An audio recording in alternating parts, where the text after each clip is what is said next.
Shalom Bapak Ibu Saudara yang dikasihi oleh Tuhan kita Yesus Kristus. Berjumpa kembali di dalam program seri pendalaman Alkitab.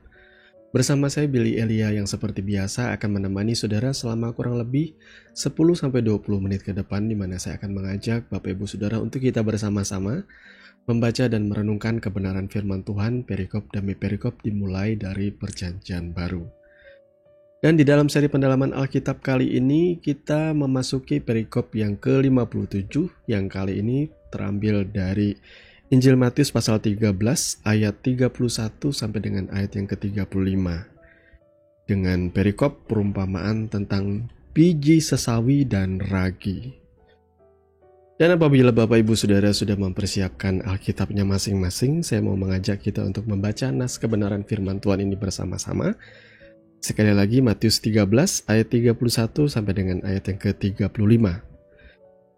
Yesus membentangkan suatu perumpamaan lain lagi kepada mereka. Katanya, hal kerajaan sorga itu seumpama biji sesawi yang diambil dan ditaburkan orang di ladangnya. Memang biji itu yang paling kecil dari segala jenis benih. Tetapi apabila sudah tumbuh, sesawi itu lebih besar daripada sayuran yang lain, bahkan menjadi pohon, sehingga burung-burung di udara datang bersarang pada cabang-cabangnya.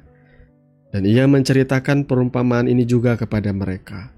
Hal kerajaan sorga itu seumpama ragi yang diambil seorang perempuan dan diadukan ke dalam tepung terigu 3 sukat sampai kamir seluruhnya. Semuanya itu disampaikan Yesus kepada orang banyak dalam perumpamaan, dan tanpa perumpamaan suatu pun tidak disampaikannya kepada mereka, supaya genaplah firman yang disampaikan oleh Nabi. Aku mau membuka mulutku mengatakan perumpamaan. Aku mau mengucapkan hal-hal yang tersembunyi sejak dunia dijadikan. Amin untuk kebenaran firman Tuhan. Bapak Ibu Saudaraku yang dikasihi oleh Tuhan kita Yesus Kristus, jadi nas kebenaran firman Tuhan hari ini memberikan kita 2 perumpamaan yang kali ini kita akan pelan-pelan membedahnya, pelan-pelan kita mempelajarinya secara sederhana ya. Yang pertama ialah tentang biji sesawi ya. Jadi kebenaran firman Tuhan hari ini Yesus berbicara mengenai kerajaan sorga itu seumpama biji sesawi yang diambil dan ditaburkan orang di ladangnya.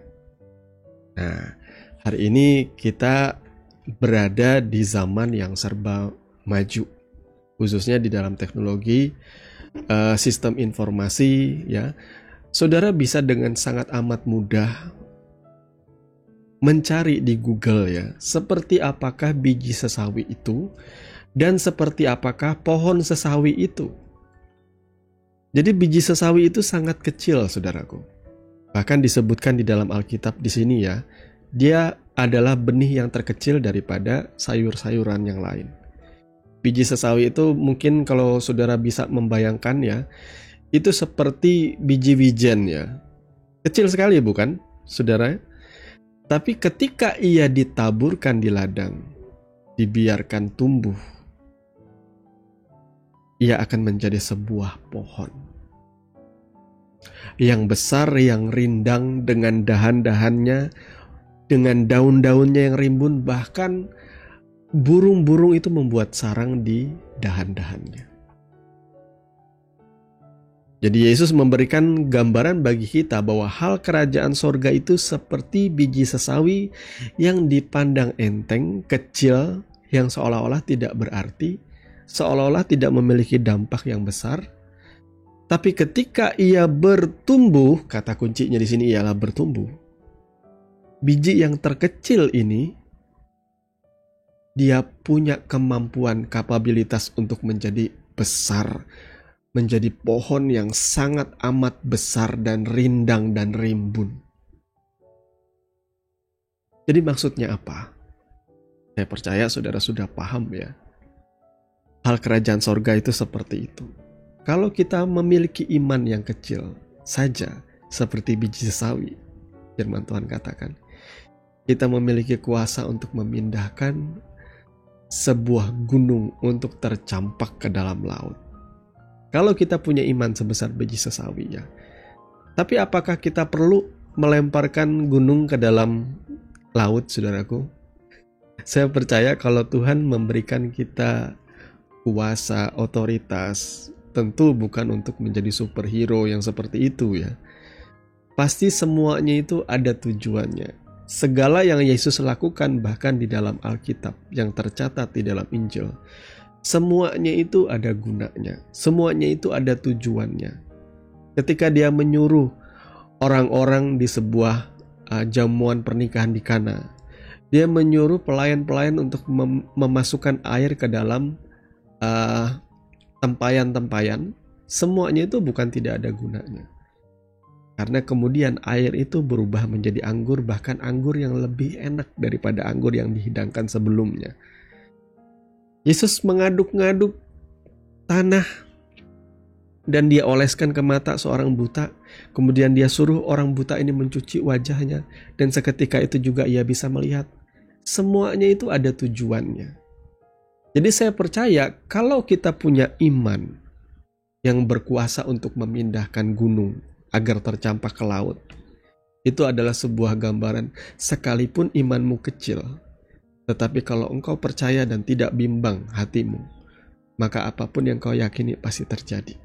Namun kesemuanya itu pasti ada maksud dan tujuannya tentunya ya saudara ya. Saya pernah mengalami hal-hal di mana ketika saya merasa bahwa kehidupan saya itu seperti ada di ujung tanduk ya. Dan saya berseru kepada Tuhan, mohon pertolongan kepada Tuhan, percaya kepada Tuhan. Dan pertolongan itu tepat pada waktunya. Ya, saya tidak perlu memindahkan gunung dan tercampak ke dalam laut. Kecuali katakanlah ada sebuah gunung yang akan meletus saudara ya. Dan saudara berdoa dengan iman supaya gunung itu tercampak ke dalam laut. Kalau saudara tidak ragu, ini bisa saja terjadi. Ini bisa saja terjadi. Tetapi mungkin ini ya, gunung itu akan tercampak atau gunung itu akan tertutup atau berhenti meletus, bisa jadi. Semuanya bisa dikerjakan oleh Tuhan yang sama, di mana kita berseru kepadanya. Saya tidak meragukan bagaimana cara Tuhan bekerja, cuma saya tidak berani berimajinasi bagaimana cara Tuhan menolong saya.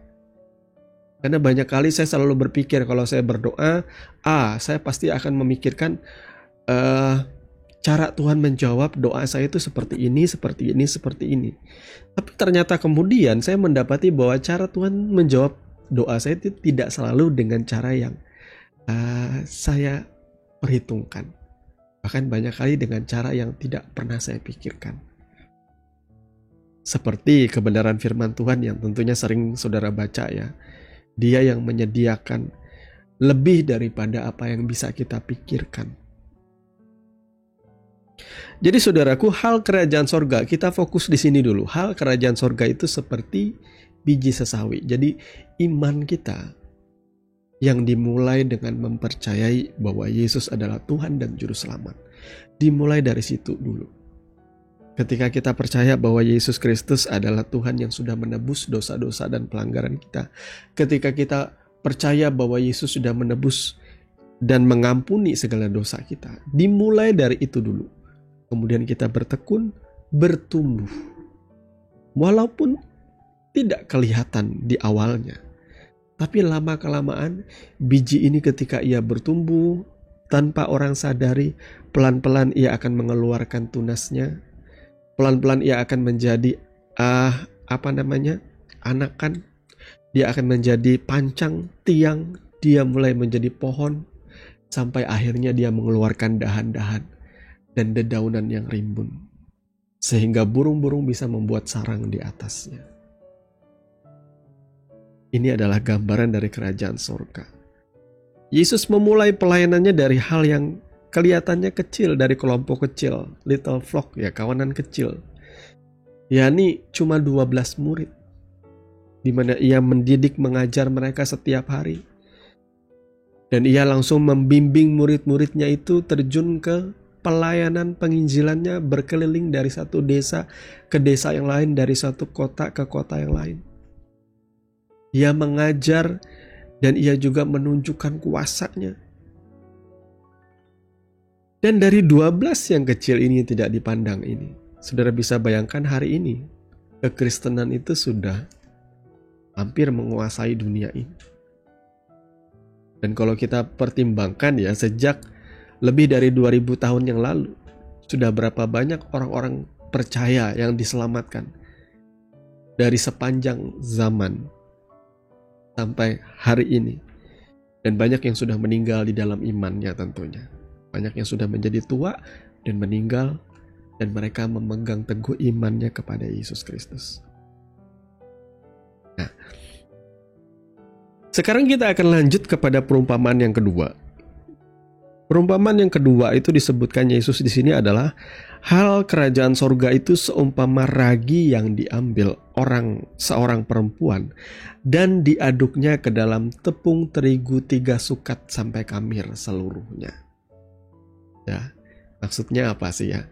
Kalau saudara yang biasa bekerja di bidang perrotian gitu ya, pastry atau membuat kue-kue, di mana di situ saudara sudah sangat amat mengerti yang namanya ragi itu seperti apa. Ragi itu mungkin seperti jamur yang di dalamnya ada bakteri ya, yang akhirnya mempengaruhi adonan itu, tepung itu dari dalam ya.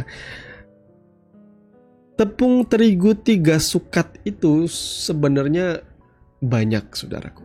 Banyak. Kalau kita artikan di dalam hitungan kita sekarang, tepung terigu 3 sukat itu bisa membuat roti untuk orang sebanyak 100 orang. Saudara bisa bayangkan ya, 3 sukat tepung itu cukup untuk memberi makan 100 orang dengan roti sampai kenyang. Nah, jadi ragi ini dicampurkan. Perempuan yang terbiasa pada waktu itu tentu yang membuat roti ialah kaum perempuannya, membuat adonan. Mereka biasa mencampurkan ragi dan mendiamkannya sampai ragi itu tercampur ke dalam adonan. Karena apa, saudaraku?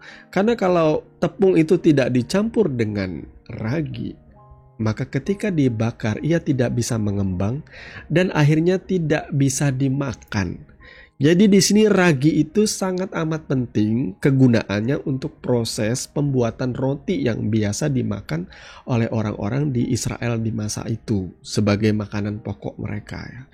Jadi di sini kita bisa punya gambaran hal kerajaan sorga itu seperti ragi. Yang kalau kita bandingkan dengan tepung, maka jumlah ragi itu hanya sedikit sekali bila dibandingkan dengan tepung yang 3 sukat tadi. Lagi-lagi Yesus memberikan perumpamaan kepada kita bahwa hal kerajaan sorga itu banyak kali dipandang kecil, tidak berarti, sedikit.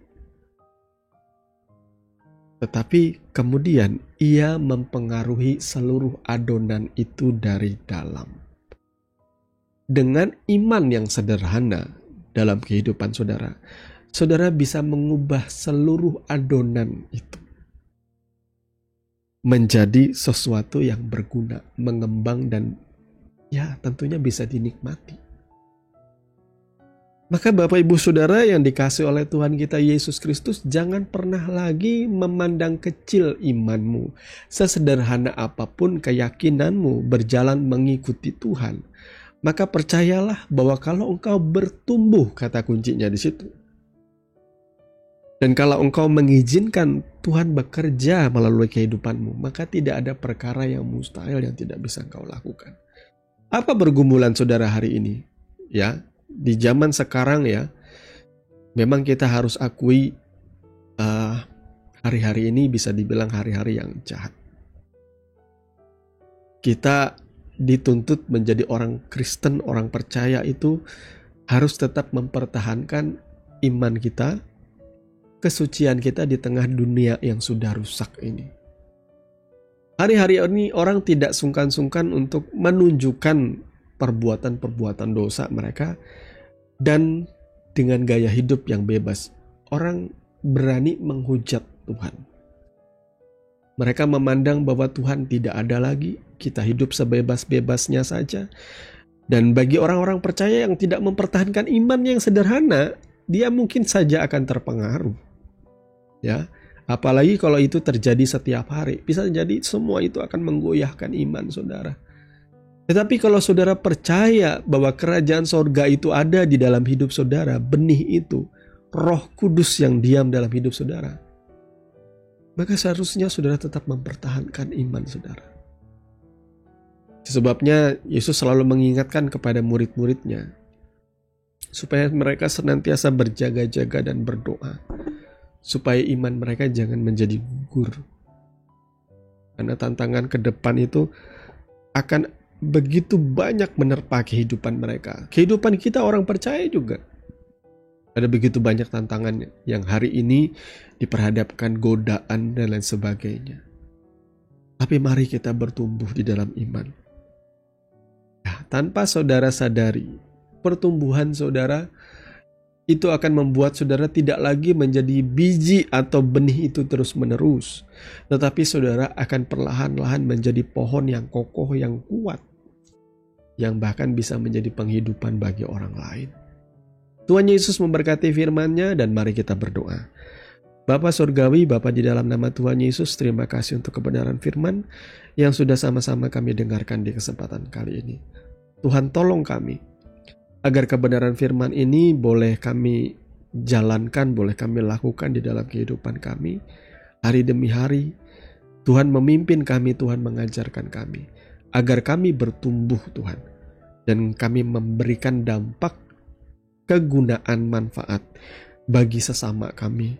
Dan kesemuanya itu mendatangkan puji, hormat, dan kemuliaan bagi nama Tuhan. Terima kasih Bapa, kami mengucap syukur. Di dalam nama Tuhan Yesus kami berdoa. Haleluya. Amin. Bapak Ibu Saudara yang dikasihi oleh Tuhan kita Yesus Kristus, kita sudah sampai di penghujung program seri pendalaman Alkitab.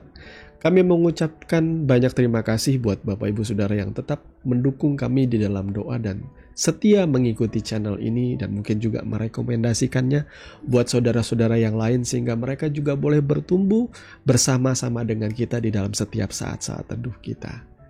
Akhirnya saya Billy Elia pamit, kiranya kasih karunia menyertai saudara sekalian. Sampai bertemu kembali di next episode dari seri pendalaman Alkitab. Tuhan Yesus memberkati. Shalom.